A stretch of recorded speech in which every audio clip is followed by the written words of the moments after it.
Hello learners, ইতিহাস শিক্ষা চ্যানেলে আপনাদেরকে স্বাগত। আজকে মধ্যযুগের ভারতের ইতিহাস থেকে ডেমনস্ট্রেশনের কয়েকটি গুরুত্বপূর্ণ টপিক নিয়ে আমি হাজির হয়েছি। প্রাচীন ভারতের ইতিহাস থেকে ডেমনস্ট্রেশনের একটি টপিক অলরেডি ইউটিউবে আপলোড করা হয়েছে। যারা এখনও দেখেননি অবশ্যই ডেসক্রিপশন বক্সে লিঙ্ক দেওয়া থাকবে, আপনারা অবশ্যই ভিডিওটি দেখবেন।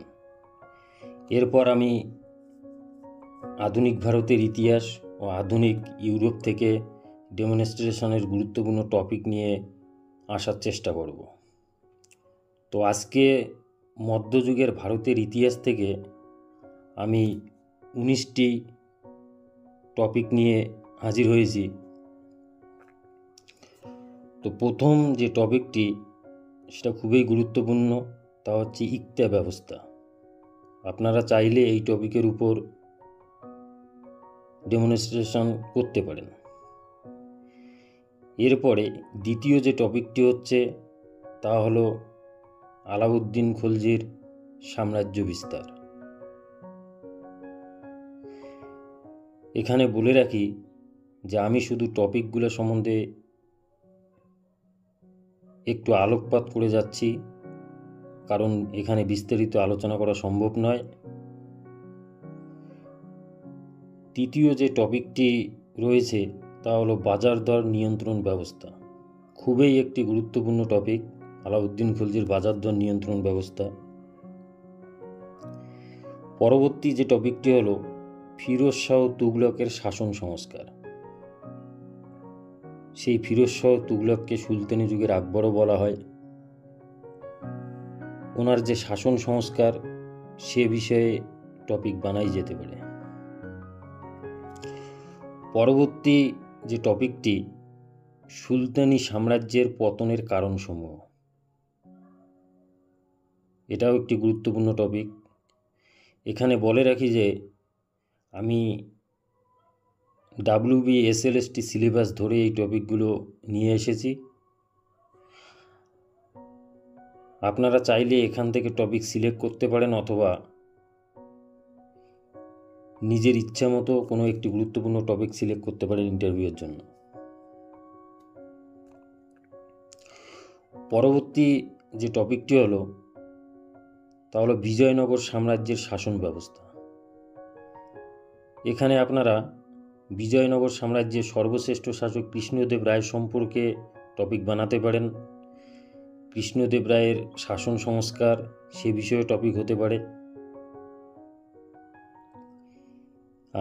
তালিকোটার যুদ্ধ যেটা হয়েছিল সে সম্পর্কেও টপিক বানানো যেতে পারে। পরবর্তী যে টপিকটি তা হলো প্রথম পানিপথের যুদ্ধ। আপনারা সবাই জানেন যে এটি একটি গুরুত্বপূর্ণ টপিক, এবং দ্বিতীয় পানিপথের যুদ্ধ, দুটাই খুবই গুরুত্বপূর্ণ টপিক। পরবর্তীতে রয়েছে আকবরের ভূমি রাজস্ব ব্যবস্থা। মুঘল সম্রাট আকবর তার ভূমি রাজস্ব মন্ত্রী টোডরমলের সাহায্যে যে রাজস্ব ব্যবস্থা কায়েম করেছিলেন সে সম্পর্কে টপিক বানানোই যেতে পারে। পরবর্তী টপিক হলো আকবরের রাজপুত নীতি। এটাও একটি খুবই গুরুত্বপূর্ণ টপিক। আকবরের রাজপুত যে নীতি ছিল, তার সাম্রাজ্যকে সুদৃঢ়করণের জন্য তিনি রাজপুতদের সঙ্গে বৈবাহিক সম্পর্ক স্থাপন করেছিলেন, সে বিষয়ে একটি গুরুত্বপূর্ণ টপিক হতে পারে। পরবর্তীতে হলো আকবরের দ্বীন-ই ইলাহি।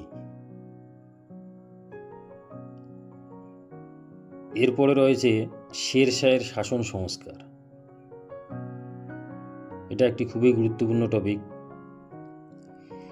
শের শাহ যে বিভিন্ন শাসন সংস্কারমূলক কাজগুলো করেছিলেন সেগুলো সম্বন্ধে একটি টপিক হতেই পারে। এরপরে যে দুটো গুরুত্বপূর্ণ টপিক হচ্ছে মনসাবদারি ব্যবস্থা ও জায়গিরদারি ব্যবস্থা। মুঘল যুগের প্রশাসনের সঙ্গে অঙ্গাঙ্গিভাবে জড়িত এই দুটি ব্যবস্থা। এই দুটো টপিকের মধ্যে যে কোনো একটি টপিক নিয়ে ডেমনস্ট্রেশন করাই যেতে পারে। এরপরে রয়েছে মুঘল যুগের চিত্রকলা। আপনারা সকলেই জানেন যে মুঘল যুগকে চিত্রকলার স্বর্ণযুগ বলা হয়। এই মুঘল যুগের চিত্রকলা সম্বন্ধে টপিক বানানোই যেতে পারে।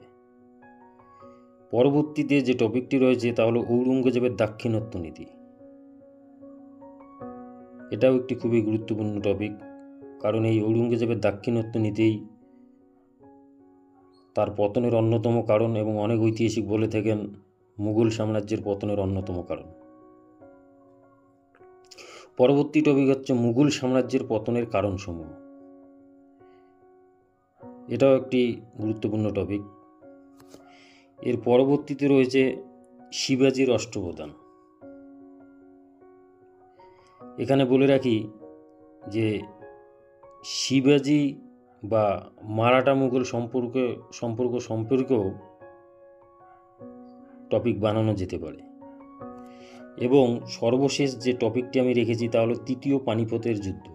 এটাও একটি খুবই গুরুত্বপূর্ণ টপিক। এখানে বলে রাখি যে এই 19টি টপিক এগুলো আমি নমুনা টপিক হিসেবে দিয়েছি।